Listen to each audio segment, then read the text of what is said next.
Hey, setelah gue posting video tentang pengalaman gue kerja di Amerika, terus seperti biasa ada yang nanya, "Wah, banyak duit dong nih sekarang." Kita bahas ya mitos itu ya.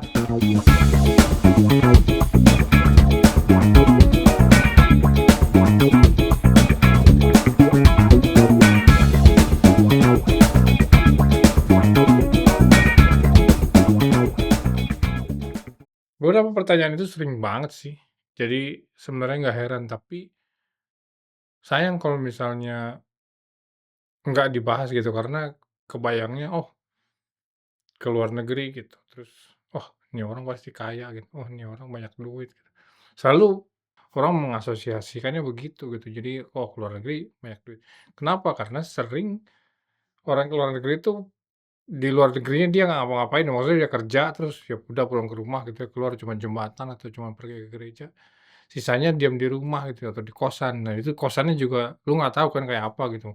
Yang gua tahu sih orang-orang kayak gitu kebanyakan di sini tinggalnya di garasi gitu, pokoknya tempatnya yang nggak layak gitu, tapi dia bisa ngirim duit ke Indonesia gitu. Jadi memberi kesan, oh, kalau ke luar negeri itu banyak duit. Nah, kasusnya kan beda-beda ya. Di salah satu video sebelumnya gue pernah ngebahas kalau pindah ke luar negeri, ke negara manapun itu orang kan macem-macem tujuannya.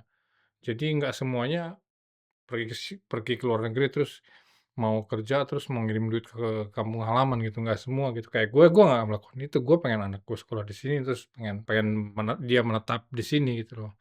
Nah, gue ngikut dia gitu. Jadi ngelihat kasusnya dulu gitu, tapi itu mitos sih sebenarnya, karena itu tadi, biarpun orangnya bisa ngirim uang gitu ya ke Indonesia gitu, di sini hidupnya buset sengsaranya minta ampun gitu. Karena teman gua kerja di dapur dulu, dia kerjanya udah pengalaman ya, labor work tuh dia udah pengalaman gitu, sebelumnya pernah kerja di manalah banyak tempat gitu. Nah, jadi ketika ke Amerika terus dia kerja di dapur tuh wah kuat gitu. Gua nggak punya pengalaman kerja labor kan di Indonesia tuh nggak pernah kerja kasar gitu, jadi gua nggak tahu nyampe sini kerja kasar tuh gila capek banget.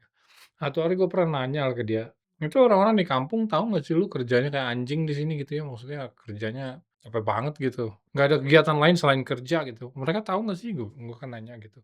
Saya bilang, "Enggak lah Mas, orang sana ya pokoknya taunya saya ngirim uang aja," gitu. Itu gue di situ sebenarnya sedih sih ngeliatnya, anjir gitu ya? Oh iya, oke.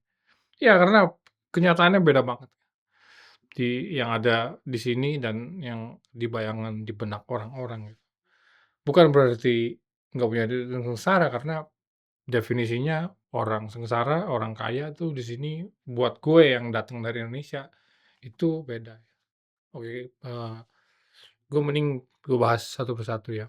Fakta pertama itu dapat gaji besar, dikonversikan gaji gue ke rupiah, itu bukan berarti banyak uang sisa gitu, karena banyak yang, "Oh ya gaji dolar ya," gitu, tapi ya pengeluaran gue juga dolar gitu, kalau misalnya pengeluarannya bukan dolar sih mungkin iya gitu ya. Ada temen bilang, "Oh gaji enaknya enaknya sih gaji California ya, tapi tinggal di Jakarta." Wah itu kan itu sih ya gila itu enak banget, cuman ini kenyataannya nggak begitu, gue tinggal di sini dengan pengeluarannya Amerika juga, standar bill-nya juga bill di sini gitu, jadi nggak ada sisanya sebenarnya, bukan berarti dapat uang banyak itu nyisanya banyak, karena sini pengeluarannya juga banyak. Kedua, sebagai imigran gitu ya, gua hidup ya dari nol di sini, jadi nggak ada yang bantu. Ya kalau nggak punya uang ya nggak punya uang bayar sewa apartemen ya udah tendang, tidur di jalan, gitu. Nah jadi itu nggak pernah dilihat gitu sebagai apa, susahnya orang jadi imigran gitu ya, pindah ke luar negeri, nggak ada yang kenal gitu. Terus ya orang-orang dari berbagai penjuru dunia datang semuanya mengadu nasib gitu. Jadi nggak ada yang, "Oh kasihan ya lu dari Indonesia, aduh kasihan ya gue bantu deh." Nggak ada yang gitu, pokoknya ya lu di sini ya, ya udah saingan, yuk gitu, apa namanya, kerja lu gitu loh. Nggak ada, lu nggak istimewa di sini gitu.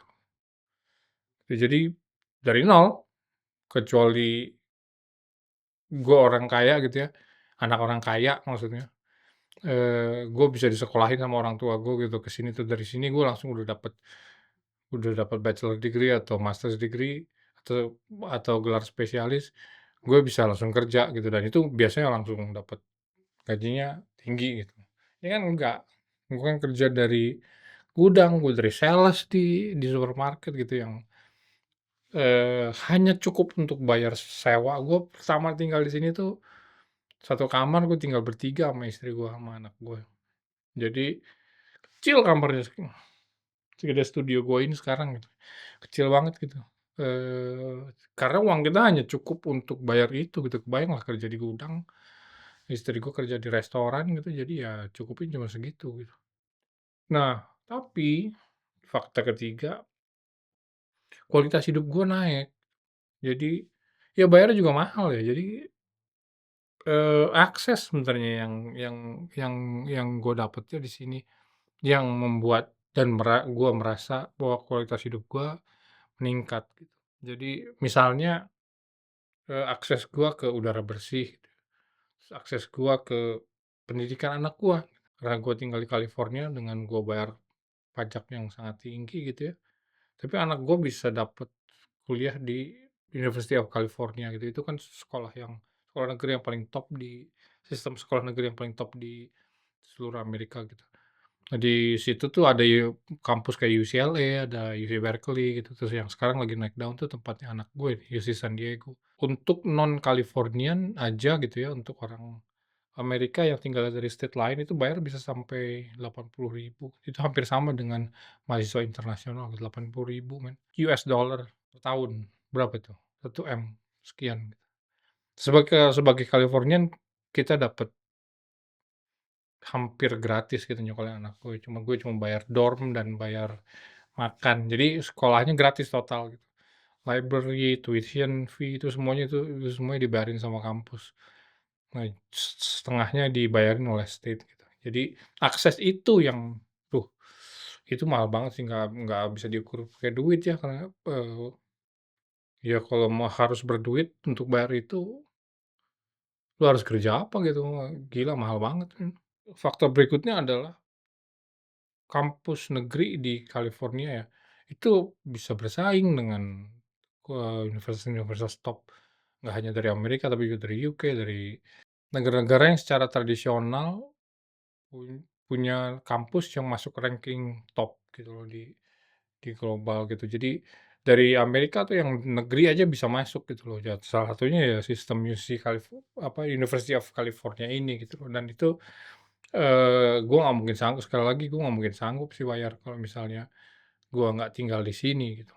Jadi uangnya emang nggak ada secara cash gitu ya, tapi kualitas hidup itu yang naik, dan itu yang gue kejar banget. Gue bisa sehat, gue bisa akses ke dokter, gue bisa lagi tadi kampus anak gue gitu, dan udara bersih, dan banyak lagi gitu. Jadi definisi kayanya tuh beda gitu loh, yang gue cari sekarang gitu ya dengan gue tinggal di sini tuh, eee, bukan kaya kayak gue punya tabungan 50 miliar gitu atau punya aset rumah di jalan-jalan utama di Indonesia gitu, bukan itu, tapi ya akses gue ke hal-hal tadi gitu yang meningkatkan kualitas hidup gue gitu.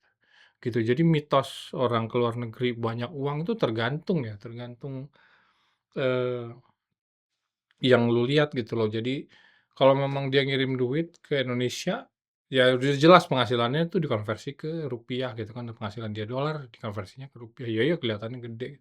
Tapi kalau misalnya itu untuk dipakai untuk hidup di sini itu, ya nggak ada apa-apanya, jadi nggak banyak duit lo, kalau misalnya lu hidupnya di sini, gitu ya. Jadi itu mitos sebenarnya. Seperti tadi, definisi kayanya beda gitu. Gitu. Cheers.